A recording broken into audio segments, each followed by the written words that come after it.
प्रश्नावली 4.1 प्रश्न संख्या 2। निम्नलिखित स्थितियों को द्विघात समीकरणों के रूप में निरूपित कीजिए। यानी अलग अलग प्रश्न में अलग अलग स्थितियां हमें दी होंगी, तो उनको हमें समीकरण के रूप में बनाना है। तो इसमें पहला प्रश्न है, हमारा पहला भाग है दूसरे प्रश्न का। एक आयताकार भूखंड का क्षेत्रफल 528 मीटर स्क्वायर है। क्षेत्र की लंबाई मीटर में चौड़ाई के दुगने से एक अधिक है। हमें भूखंड की लंबाई और चौड़ाई ज्ञात करनी है। तो इस स्थिति के लिए हमें एक द्विघात समीकरण बनानी है। तो इसको हल करने के लिए मान लेंगे, माना भूखंड की चौड़ाई बराबर x मीटर तथा भूखंड की लंबाई बराबर। तो इसमें एक ही चर का यूज करना है। दूसरी जो चीजें हैं वो हम क्वेश्चन से निकालेंगे।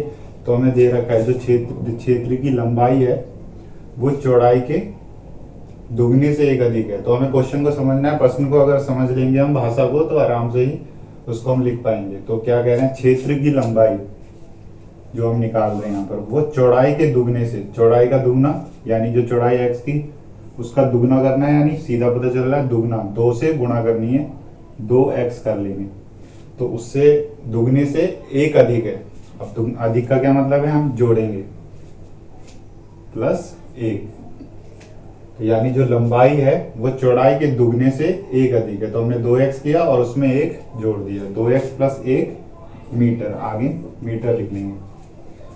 अब उसका क्षेत्रफल हमें दे रखा है, वो भी लिखेंगे। आयताकार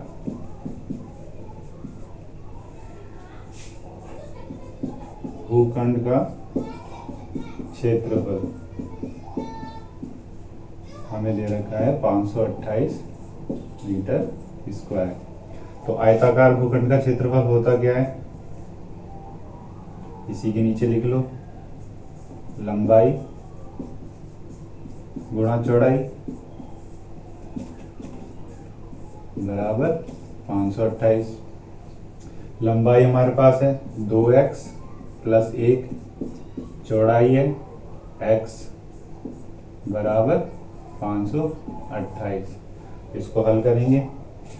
x की गुणा 2x में होगी, 2x की घात 2, x की गुणा 1 में होगी प्लस का x, 528 को भी इधर ले आएंगे, माइनस का हो जाएगा बराबर 0। तो हमारी ये द्विघात समीकरण आ गई, 2x की घात 2 प्लस का x माइनस 528 बराबर 0।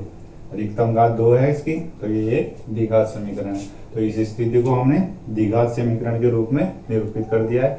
ऐसे इसका दूसरा प्रश्न हल करेंगे। दूसरा भाग, प्रश्न संख्या 2 का दूसरा भाग। दो क्रमागत धनात्मक पूर्णांकों का गुणनफल 306 है। हमें पूर्णांकों को ज्ञात करना है। तो हल करने के लिए इसमें भी मान लेंगे, माना पहला क्रमागत धन पूर्णांक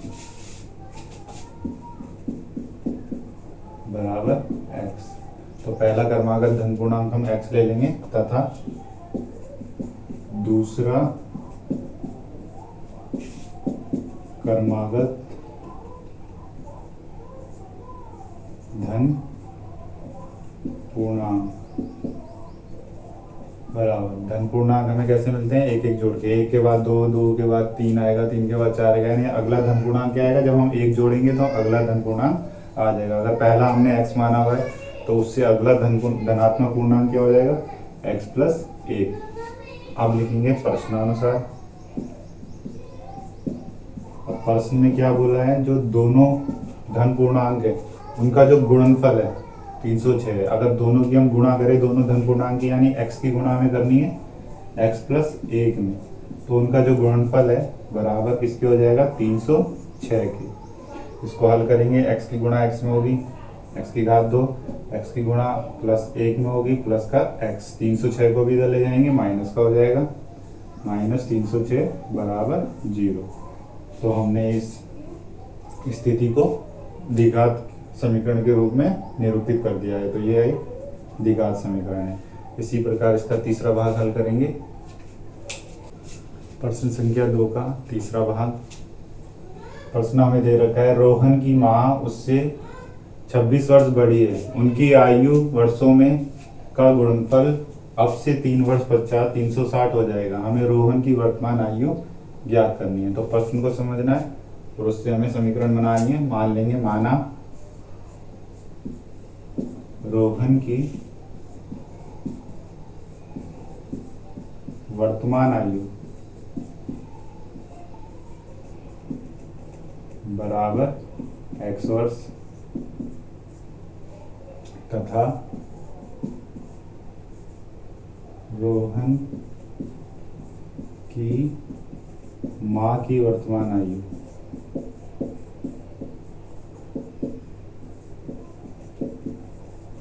बराबर, तो माँ की वर्तमान आयु क्या होगी इसकी, क्योंकि माँ रोहन से कितने वर्ष बड़ी है, 26 वर्ष। तो रोहन अभी x का है, 26 वर्ष बड़ा मतलब अधिक दिखाना है, तो हमें अधिक के लिए हमेशा जोड़ देते हैं, तो x प्लस 26 वर्ष। तो ये रोहन की माँ की वर्तमान आयु आ गई। अब प्रश्नानुसार क्या है,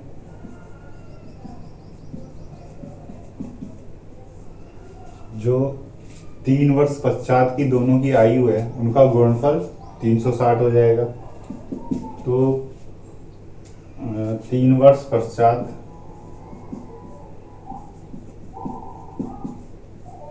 रोहन की आयु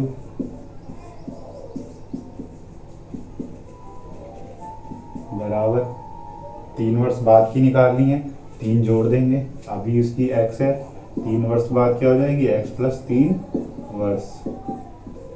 ऐसे ही 3 वर्ष बाद 3 वर्ष पश्चात रोहन की माँ की आयु बराबर उसकी माँ की आयु x प्लस 26 है, तो उसमें भी 3 जोड़ देंगे, तो सॉल्व करेंगे इसको, x प्लस 26 और 3 29, x प्लस 29 वर्ष। तो हमने दोनों की 3 वर्ष बाद की आयु निकाल ली है। अब प्रश्न में हमें क्या दे रखा है, जो दोनों का गुणनफल है 360 हो जाएगा, तो x प्लस 3 गुणा x प्लस 29 बराबर 360। इसको हल करेंगे, x की गुणा x में होगी, x की घात 2 हो जाएगा, x की गुणा प्लस 29 में होगी 29x हो जाएगा, फिर 3 की गुणा x में होगी प्लस का 3x, फिर 3 की गुणा 29 में होगी 9 तिया 27, 3 दूनी 6 और 2 8, 87 आ जाएगा। 360 को भी इधर माइनस में ले आएंगे बराबर 0। तो x की घात 2 29x और 3x 32x आ जाएगा। 360 में से हम माइनस कर लेंगे 87, 10 में से 7 गया 3, 15 में से 8 गया 7, 2, 273 बचेगा, माइनस वाला बड़ा है तो माइनस का 273 बराबर 0। तो हमने इस स्थिति को हमने एक द्विघात समीकरण के रूप में निरूपित कर दिया है। ऐसे ही इसका चौथा भाग करेंगे।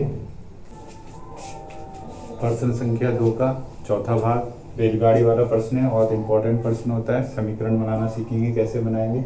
एक रेलगाड़ी 480 किलोमीटर की दूरी समान चाल से तय करती है। यदि इसकी चाल 8 किलोमीटर प्रति घंटा कम होती तो वह उस दूरी को तय करने में 3 घंटे अधिक लेती। हमें रेलगाड़ी की चाल ज्ञात करनी है। तो हल करने के लिए हम मान लेंगे, माना रेलगाड़ी की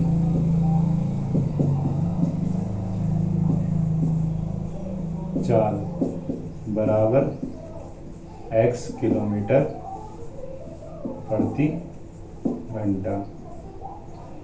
रेलगाड़ी की चाल हमने ले ली है, दूरी हमें पता है 480 किलोमीटर। तो हम फॉर्मूला लगाएंगे एक समय का, समय बराबर होता है दूरी बटे चाल। तो समय इसको हम t1 ले लेंगे, दूरी है 480, चाल है हमें x किलोमीटर प्रति घंटा, तो समय आ जाएगा इतने घंटे। तो T1 समय निकाल लिया हमने 480/x घंटे। तो अब हमें क्या करना है, दूसरी कंडीशन में हमें क्या दे रखा है आगे, अगर उसकी जो चाल है 8 किलोमीटर प्रति घंटा कम करती जाए तो नई चाल क्या हो जाएगी, नई चाल पहले x थी उससे हमें 8 किलोमीटर प्रति घंटा कम कर देना है, तो x माइनस 8 किलोमीटर प्रति घंटा। तो ये नई चाल आ गई। दूरी अभी भी उतनी ही है, फिर से फॉर्मूला लगाएंगे, समय बराबर दूरी बटे चाल। तो दूरी हमारे पास उतनी ही है 480, चाल हमारी बदल गई x माइनस 8 किलोमीटर प्रति घंटा हो गई। समय को लेंगे T2, तो इतने घंटे। जब रेलगाड़ी की चाल कम हो जाएगी तो यानी वो अधिक समय लेगी। तो कितना अधिक समय ले रही है वो पहले से, 3 घंटे, यानी दोनों के समय में कितने का अंतर है, 3 घंटे का अंतर है।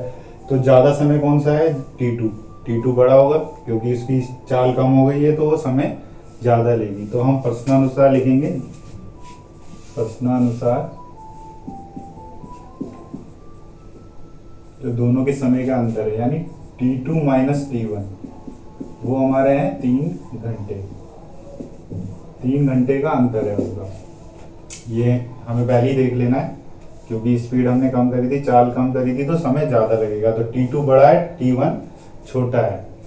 तो T2 माइनस T1 जो होगा वो 3 घंटे का अंतर है दोनों। T2 का मान रख देंगे 480/x माइनस 8, T1 का मान रखेंगे 480/x बराबर 3। तो यहाँ हमें एलसीएम लेना है, x माइनस 8 एक ब्रैकेट में आएगा, x को बाहर ऐसे ही गुणा में लिख लेंगे।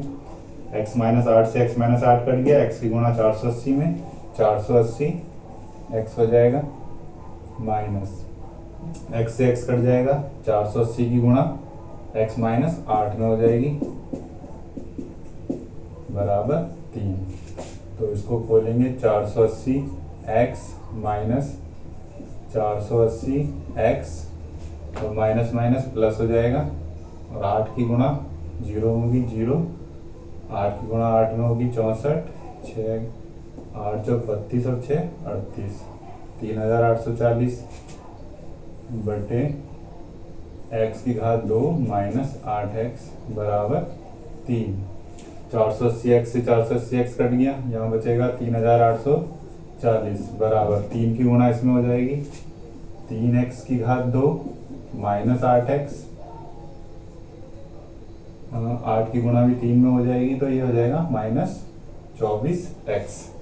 सारे पदों को एक साइड ले जाएंगे, इधर 0 कर देंगे, 3x की घात 2 माइनस 24x माइनस का 3840, सीधा करके लिख लेंगे 3x की घात 2 माइनस 24x माइनस 3840 बराबर 0। अब इसमें से 3 कॉमन ले लेंगे, तो 3 बाहर लिखेंगे, 3 से इसे भाग कर देंगे, x की घात 2 आ जाएगा, 3 अट्ठे 24 8x, और 3 से इसे भाग करेंगे, 3 एकम 3, 3 दूनी 6, 3 अट्ठे 24, 0 का 0 बराबर 0। 3 को 0 के बटे में ले जाएंगे, 0 हो जाएगा। तो हमारी अभिष्ट द्विघात समीकरण आ गई, x की घात 2 माइनस 8x माइनस 1280 बराबर 0। तो ये हमने इस स्थिति को द्विघात समीकरण के रूप में व्यक्त कर दिया है। ये हमारा दूसरा प्रश्न पूरा हल हो गया है। ऐसे ही अब अगली प्रश्नावली हल करेंगे।